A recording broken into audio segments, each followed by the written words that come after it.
Jika Demokrat menggelar KLB, SBY dan anak-anaknya bagaimana? Ditulis oleh Muklas Prima Wardani di zeworld.com. Berita nasional masih dihiasi dengan gemparnya SBY, AHY, dan partai berlambang Mercy Demokrat.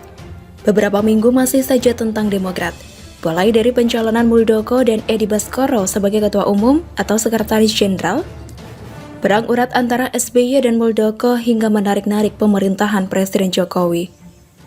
Adanya kasus yang diungkap Marzuki Ali yang mengemuka sedemikian rupa, meskipun sudah jadi rahasia umum Republik Indonesia sedari tahun 2003.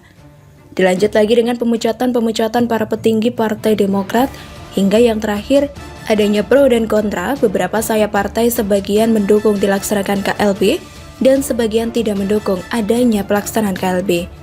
Saya amat kasihan sama SBY. Setelah usai menjadi Presiden Republik Indonesia tahun 2014, powernya di dalam negara ini semakin hari semakin merosot. Tahun 2014 hingga tahun 2017, SBY memendam segala kekalahan yang dialami oleh Partai Demokrat, baik secara umum partai maupun bagi keluarga SBY sendiri. Ibas yang digadang-gadang jadi mahkota kesayangan, yang dikader lebih dulu sebelum AHY, malah beberapa koleganya tersangkut masalah korupsi, dan hanya dia seorang petinggi partai yang masih selamat. Pada tahun 2017, SBY melakukan gambling luar biasa. Dia mengorbankan karir cemerlang putranya demi ambisi pribadi, meskipun dibumbui kata-kata demi masyarakat Jakarta agar mendapatkan calon gubernur yang sesuai pilihan rakyat. Lagi-lagi, perjudian SBY gagal total. Ibas semakin redup, dan AHY pun gagal dijadikan putra mahkota kesayangan yang mampu menyaingi kapabilitas atau elektibilitas para politikus lainnya, seperti Ganjar Pranowo, Ahok, Anies Baswedan, bahkan Puan Maharani. Satu-satunya kebanggaan SBY di kancah nasional adalah Pak Dekarwo di Jawa Timur yang menjadi gubernur selama 2 periode. Dan yang terakhir adalah Khofifah Indar Parawansa dan Emil Dardak, meskipun mereka bukanlah kader dari Demokrat, melainkan kader dari PKB dan PDIP. Bisa dibilang mereka adalah hasil strategi jenius SBY pada tahun 2004-2009 yang ahli memenangkan balapan karena memanfaatkan tikungan-tikungan tajam, terutama tikungan terakhir race. Sekarang amat center diberitakan akan adanya KLB di tubuh Partai Demokrat dari desakan para kader, terutama saat terjadi pemecatan secara masif kepada beberapa para petinggi Partai Demokrat. Secara pribadi, saya tidak tahu ini murni kesalahan SBY karena mengangkat AHY terlalu cepat sehingga dia tidak bisa menanggung beban yang terlalu berat, atau ini taktik semata oleh lawan politik SBY yang tidak mampu menyaingi Partai Demokrat hingga satu-satunya cara adalah memecah belah musuh. Karena jika kita tidak terlalu pintar, setidaknya jadikan musuhmu bodoh.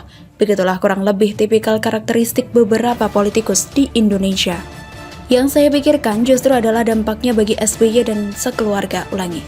Yang saya pikirkan justru adalah dampaknya bagi SBY dan sekeluarga. Mau jadi apa SBY, AHY, dan Ibas seandainya terjadi KLB? Mau jadi apa mereka jika seandainya KLB jadi dilakukan dan memenangkan kubu di luar AHY? Bagaimana nasib mereka? Pertama, soal karir AHY, dia tidak pandai berbisnis, dia juga belum memiliki karir cemerlang di politik. Karirnya di militer juga sudah usai dan tidak mungkin kembali lagi. Seandainya terjadi KLB dan dia kalah, lalu mau jadi apa dia? Ikut pemilihan gubernur DKI lagi juga tidak memungkinkan terjadi. Apalagi kalau sampai ikut pemilihan presiden, ya jelas tidak mungkin toh.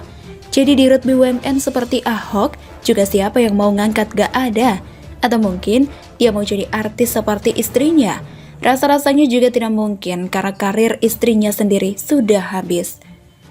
Kedua, soal Ibas, kalau KLB memenangkan kubu Muldoko Ibas, rasanya karir Ibas terancam mati. Karena SBY sudah tidak punya benteng lagi untuk melindungi Ibas. Bagaimana jika Anas dan Angelina Sonda berkicau lagi soal Ibas? Ibas mau berlindung kemana?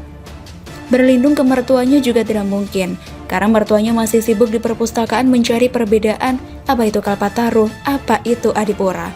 Atau dia meminta jabatan ke PAN, rasanya juga tidak mungkin, karena untuk mencalonkan diri ke PAN, dia harus jadi artis yang memiliki masa macam Anang Hermansyah, atau Pasha Ungu, karena yang diinginkan PAN adalah orang yang mampu meraup suara, sehingga PAN bisa bertahan di parlemen, bukan orang yang memiliki masalah. Ketiga, membuat kepala saya amat pusing. SBY menjalankan diri sebagai presiden lagi juga nggak bisa. Jadi politikus Demokrat nggak mungkin karena sudah direbut orang. Jadi musisi juga nggak laku. Jadi YouTuber atau artis yang doyan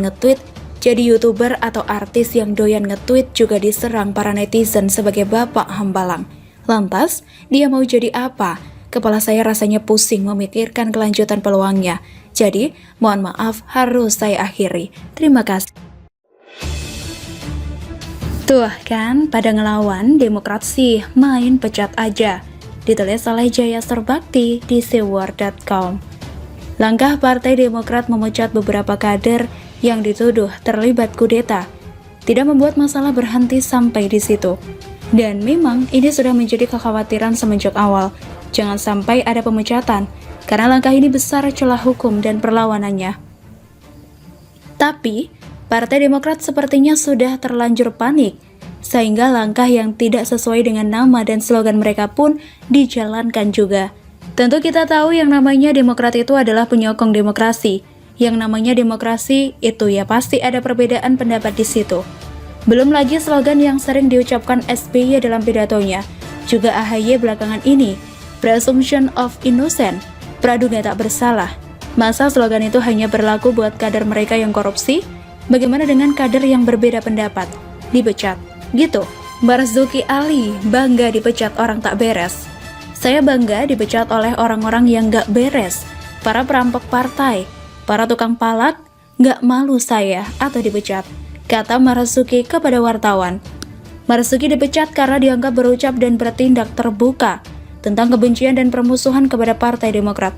Marzuki pun mengungkapkan alasannya bertindak seperti anggapan Partai Demokrat. Kelakuan buruk karena difitnah, ngomong difitnah itu. Masih mending aku ngomong ke atas daripada tukang fitnah.